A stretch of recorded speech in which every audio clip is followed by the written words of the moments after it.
Welcome back to my channel, Baby Rose Kiwari. Ngasigi video se akoy na tawzadoi se prenatal yoga. Prenatal yoga se ay isamag husik pregnant oizere 16 weeks complete tawre. Ado congratulations akoy gi mama oigataba mayam and also the couples who so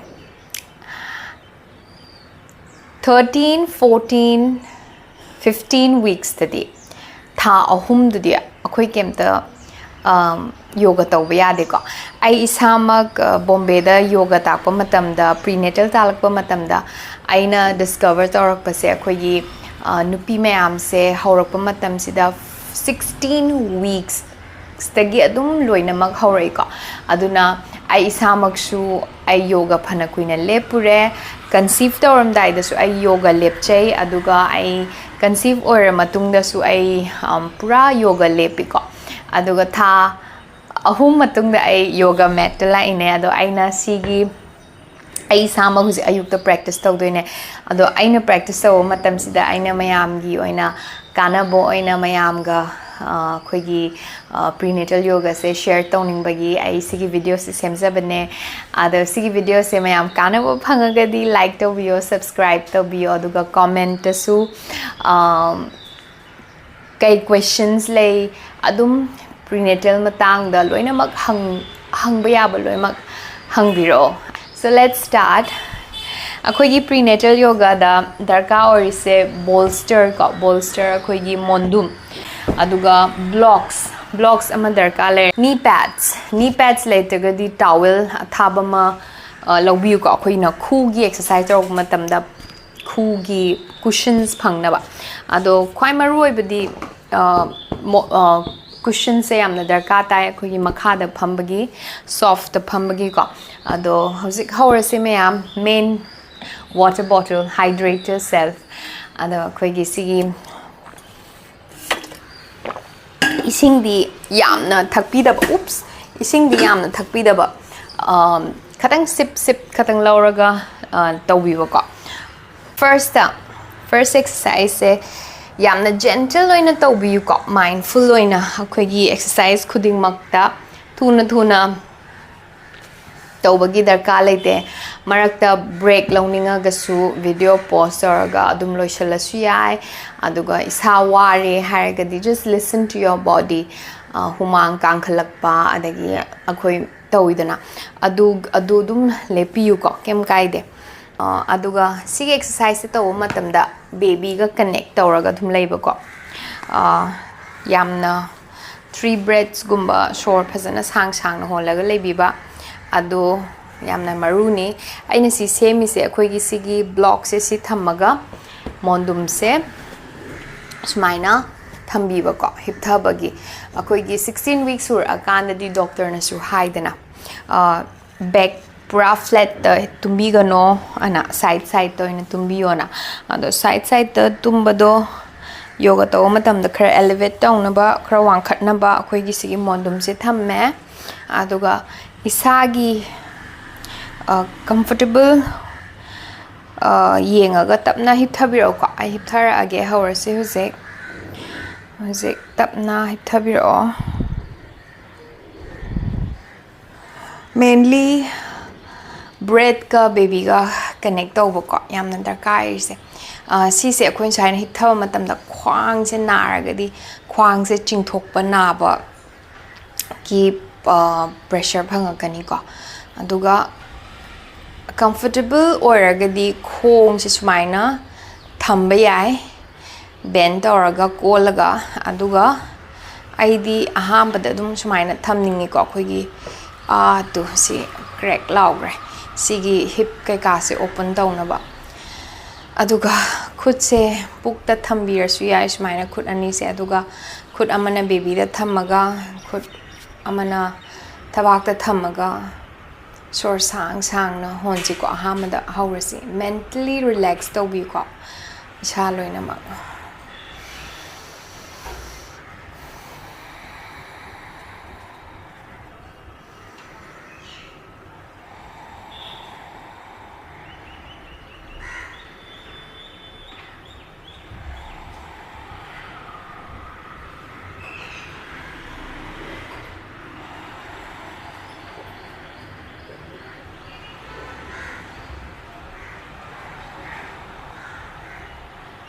very good breath 5 sugra di matungda khutse tapna lauthokpiro khongse kongkhatpirasi aduga ahamagi exercise na khoigi phaigan kamya se naidana side side hipada aidi yam nai nahan lengbasu yade ko adu phanaba akhoigi khongse phaktoga baby dadi compress pibi yade ko baby dadi namba yade pukto hangbiro aduga swaina chingbiba thapak romda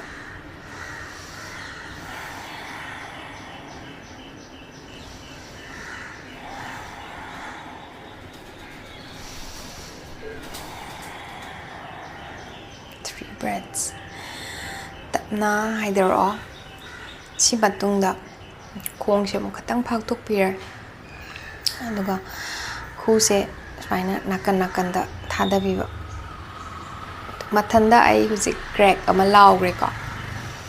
sure hon ba kaw wi gano aduga baby da su dum keep talking to the baby yoga se hujikti na thanda na tre tawri se asana practice se baby su yaurabani ko aduna acknowledge the view baby da su how are you doing adum stay with me si khong kamya na abdul ching thoe tapna haigat piro aduga nakanda haidaro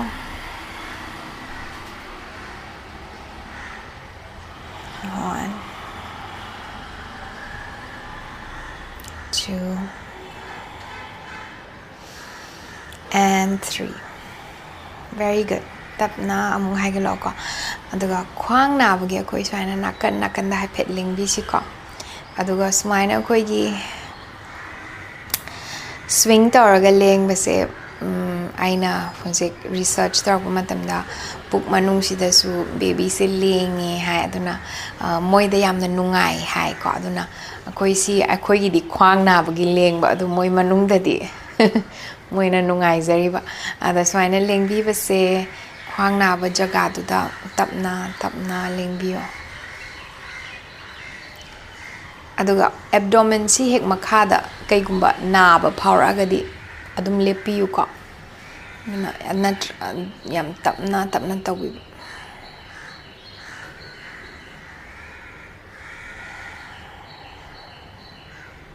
yare aduga khong ani se tapna pushan minaro nakanda tapna olji ko yam tapna mindful oin onbiyo tapna hogat piro next exercise na khogi sangna hiptharaga khogi khwang khogi sigi kamya naba aduga sigi hip pelvic se jaga da laina bagi khogi exercise tawsi ko si se yamna darka oy ando si su mindful oina tapna hipthabiyo aduga khu ani se hanas mind konbiro khu ani se kola matungda kuchines da placement se sida thambi thabak mamang da aduga tapna hip se hangdok piro aduga mu khumjan biro sor sana si ko inhale exhale inhaling exhale humra inhaling exhale very good adi matungda khong nam se khong mathak ki khong do tingthok piraga mathak rom da thangat si ko 1 exhale tau tho 2 and 3 ai onto onjin tawrage maning rom da dum onto age mem sawya de nakana magi muk tawrsi yam tapna unbi ko thun on da ba khong ani swaina kolo daga horse 1 2 3 aduga mathaki khongdo tingthokpiro aduga mo 1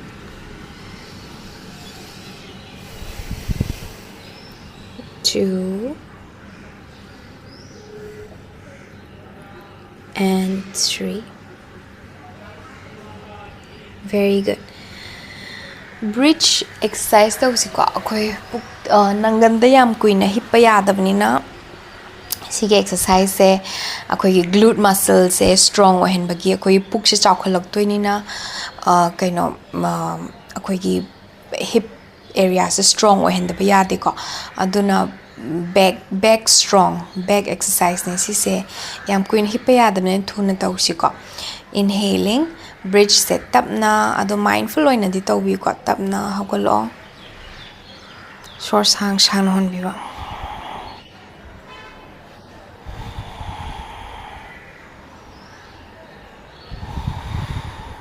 tapna mo haidaro aduga tapna mo haigat piro shon jalaga do handa kiste ko hip se side side ta thada biwa 1 2 3 4 tapna haidaro. Very good. Aduga tapna left from the olaga tapna hogat piro ko side amaronda hippadagi hogat chare mathangisna diamond exercise hosiko akogi usually diamond se to matamda mayamna comfortable or gidi cushion happa yai khatang wang khatna ba aduga id cushion hapchara roige aduga blocks se su phamaga tawba yai ko ado na hawai di diamond se khoina manung da chingchhallaga tawidana handak ti akhoi baby gi space pina bai makta khong se khara sangdokna tingtho o tawni ko khud se thakta hagat piro aduga sor hondo oga makhada khwang na ba khotpa loina mak pan ni ko akhoi khwang engon da su pale hujeng sor hole lai biyo se sang na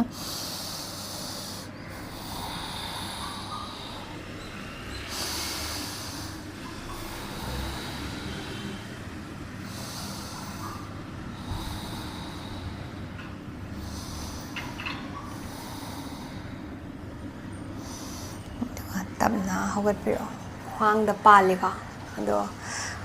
yamna thuna tawbai darka laite tamna dum tawsi ko mayam duga khongna ka nama mating thok piro duga lateral stretch ama tawsi ko khoi gi rib cage se chawkhalak pa matam da puk se chawkhalak pa matam da space phangna ba se shor sang no hol le bio.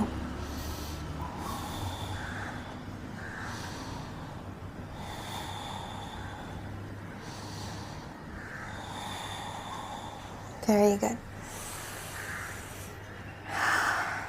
Duga atopa side among tawasi. Inhaling up.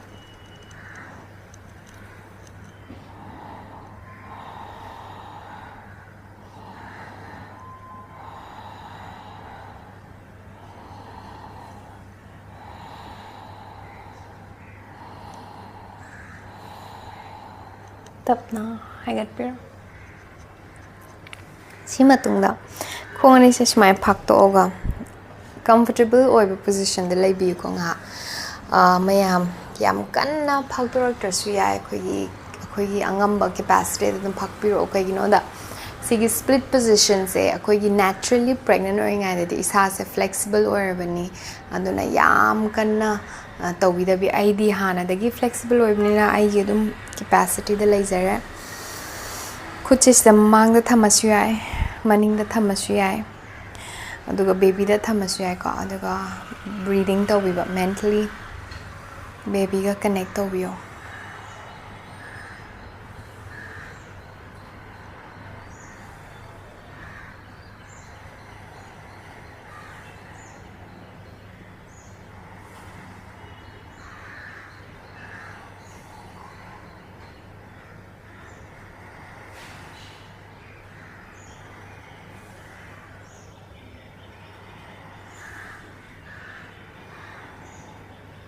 Very good. Tapna khong du pusan minaro aduga last oina khoigi khong se butterfly da su yamna darka le khoigi sai gi kamya na ba ꯀꯩꯅꯣ ꯇꯧꯕꯁꯦ ꯌꯥꯝꯅ ꯃꯔꯨ ꯑꯣꯏꯀꯣ ꯑꯗꯨꯒ ꯄꯨꯛ ꯃꯅꯨꯡꯗꯁꯨ ꯑꯩꯈꯣꯏꯅ ꯃꯄꯥꯟꯗ ꯂꯦꯡꯉꯒꯗꯤ ꯃꯅꯨꯡꯗꯁꯨ ꯑꯉꯥꯡꯁꯦ ꯂꯦꯡꯗꯣꯏꯅꯦꯕ ꯑꯗꯨꯅ ꯁꯤꯒꯤ ꯕꯇꯔꯐ꯭ꯂꯥꯏꯁꯤꯁꯨ ꯌꯥꯝꯅ ꯀꯥꯟꯅꯩ hip joint hip pelvic area placement ꯀꯣ ꯑꯗꯨꯒ ꯈ꯭ꯋꯥꯡꯗꯤ ꯌꯥꯔꯤꯈꯩ ꯑꯩ ꯀꯨꯏꯅ ꯑꯦꯛꯁꯔꯁꯥꯏꯁ ꯇꯧꯔꯛꯄꯩ ꯈ꯭ꯋꯥꯡꯁꯨ ꯁꯨꯃꯥꯏꯅ ꯑꯗꯨꯝ ꯀꯣꯟꯊꯩ ꯑꯗꯣ ꯇꯤꯡꯈꯠꯂꯣ ꯑꯗꯨꯝ ꯃꯌꯥꯝ ꯁ꯭ꯄꯥꯏꯟꯗꯣ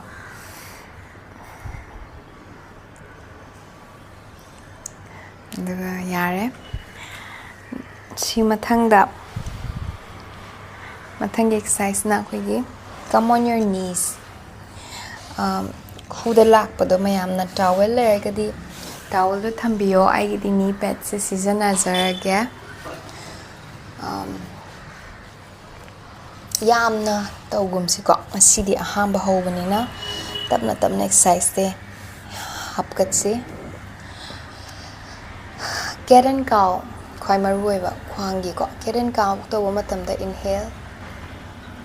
ꯄꯨꯛꯁꯤꯗ ꯁ꯭ꯇ꯭ꯔꯦꯆ ꯐꯥꯎꯒꯅꯤ ꯇꯞꯅ ꯑꯗꯨꯒ ꯑꯦꯛꯁꯦꯜ ꯇꯧꯕ ꯃꯇꯝꯗꯗꯤ ꯍꯧꯖꯤꯛꯇꯤ ꯈ꯭ꯋꯥꯡꯁꯦ ꯈꯇꯪ ꯀꯣꯟꯕꯤꯕ ꯏꯟꯍꯦꯜ ꯑꯃꯨꯛ ꯇꯧꯕꯤꯔꯣ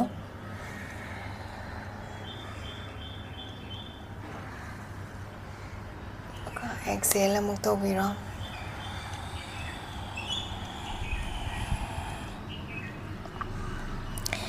ꯏꯟꯍꯦꯜ ꯑꯃꯨꯛ ꯇꯧꯕꯤꯔꯣ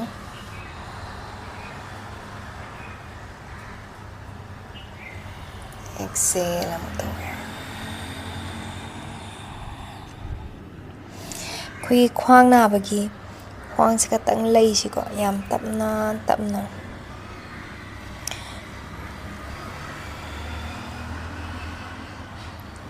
ꯄꯨꯛꯇꯣ ꯑꯗꯨꯝ ꯐ꯭ꯔꯤ ꯊꯝꯕꯤꯌꯨꯀꯣ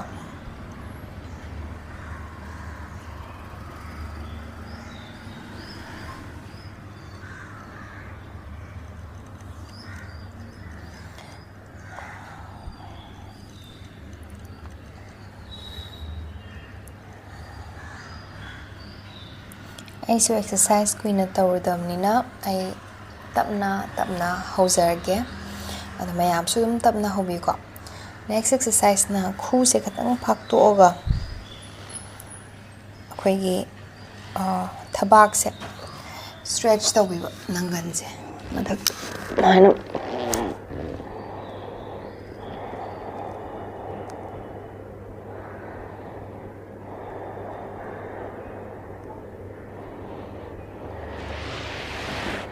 ꯚꯦꯔꯤ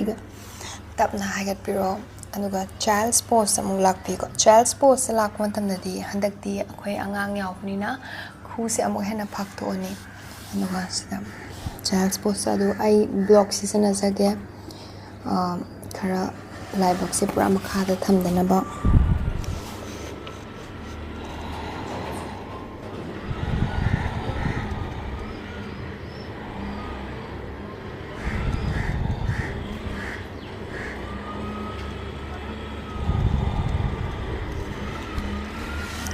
ꯇꯞꯅ ꯍꯧꯒꯠꯂꯣ ꯑꯗꯨꯒ ꯂꯥꯁ ꯑꯦꯛꯁꯔꯁꯥꯏꯁ ꯀꯣ ꯉꯁꯤꯗꯤ ꯑꯩꯈꯣই ꯍꯧꯗ ꯉꯥꯏꯔꯤꯕꯅꯤꯅ ꯌꯥꯝ ꯀꯟꯅ ꯇꯧꯁꯟꯕꯗꯣ ꯑꯩ ꯁꯖꯦꯁꯁꯨ ꯇꯧꯅꯤꯡꯗꯦ ꯑꯗꯨꯒ ꯌꯥꯝ ꯀꯟꯅꯁꯨ ꯇꯧꯁꯨ ꯇꯧꯍꯟꯅꯤꯡꯗꯦꯀꯣ ꯑꯩꯁꯨ ꯃꯉꯥꯏꯔꯦ ꯃꯌꯥꯝꯁꯨ ꯃꯉꯥꯏꯔꯦ ꯑꯗꯨꯅ ꯈꯇꯪ ꯂꯣꯏꯁꯟꯗ꯭ꯔꯤꯉꯩꯗ ꯀꯩꯅꯣ ꯑꯩꯈꯣꯏꯒꯤ ꯈꯨꯠ ꯉꯛꯁꯝ ꯃꯔꯤ ꯑꯦꯛꯁꯔꯁꯥꯏꯁ ꯈꯔ ꯇꯧꯁꯤꯀꯣ ꯌꯥꯝ ꯀꯟꯅ ꯇꯧꯁꯟꯕꯁꯨ ꯌꯥꯗꯦꯕ ꯍꯦꯛꯇ ꯑꯗꯨꯅ ꯑꯩꯈꯣꯏꯒꯤ body lesson two your body ꯑꯗꯨꯒ ꯇꯞꯅ ꯇꯞꯅ ꯍꯧꯕꯤꯕ ꯈꯨꯠꯀꯤ ꯑꯦꯛꯁꯔꯁꯥꯏꯁꯁꯦ ꯍꯥꯟꯅ ꯈꯨꯠꯁꯦ ꯁꯨꯃꯥꯏꯅ ꯊꯥꯡꯒꯠꯂꯅꯤ ꯐ꯭ꯂꯦꯛꯁ ꯇꯧꯕꯤꯔꯣ ꯑꯗꯨꯒ ꯁꯔꯀꯜ ꯇꯧꯕꯤꯕ 1 2 3 4 5 6 ꯑꯩꯈꯣꯏ ꯃꯊꯛꯇ ꯊꯥꯡꯒꯠꯄꯤꯔꯣ 1 2 3 4 5 and 6 ꯑꯗꯨꯒ ꯃꯅꯤꯡꯗ ꯇꯤꯡꯈꯠꯄꯤꯕ ꯑꯗꯨꯒ side stretch side stretch di barabar tawba yamna maru oi ko ai pukse kangkhalakpanina space pibagi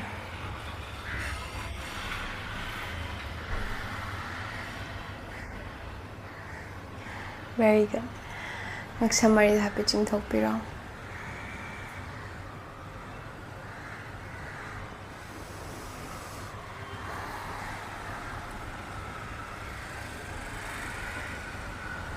Dengan makhadam yang thabiro mathakta mo yang khatpiro makhadam mo yang thabiro mathakta mo yang khatpiro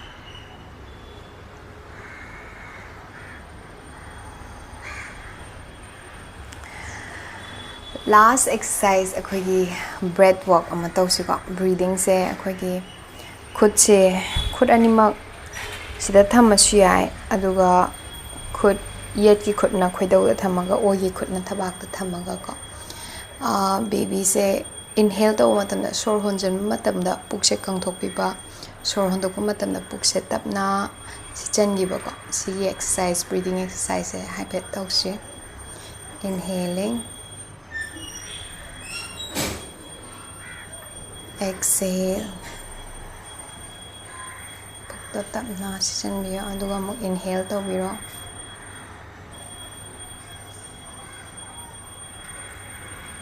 exhale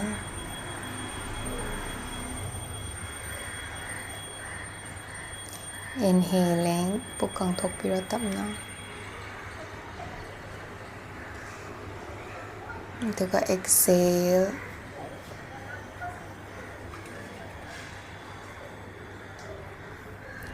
inhale amuk tawbiro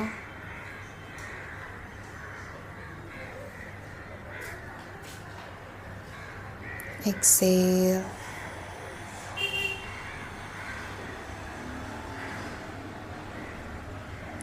inhaling again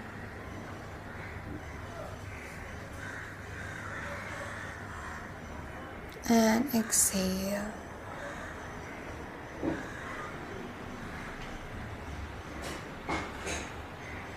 tapna mit pang thok piraga ha meditation mindful meditation talking to the baby mayam asi matamsda angang se khoi gi womb dagi adum magi personality loinamak semba yai ka khoi gi mummy na happy wargadi adu akhoi na ningsaba most important the takadabase humanity aduna be loving be kind respect to others love all the creatures speak kind words shiguma mayam noina khanjaba mayam tadum baby ga happet connect or live you ko sworga ngak silent ngak lace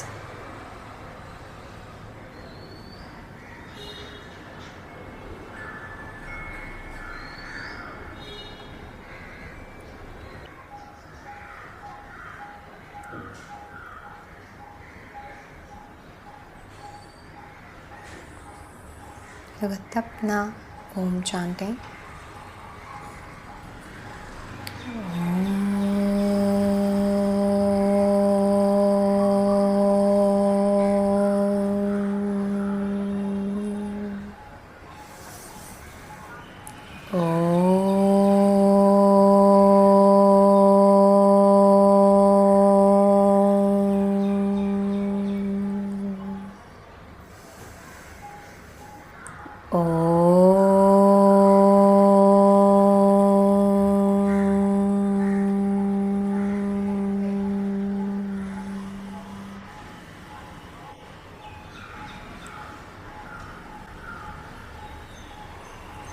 last relaxation oina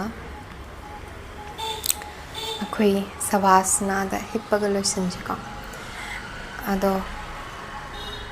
pregnant oibagi savasana di tongale akhoi mayamna pregnancy pillow leragadi seasonaba yai ado ai di block sida seasonarage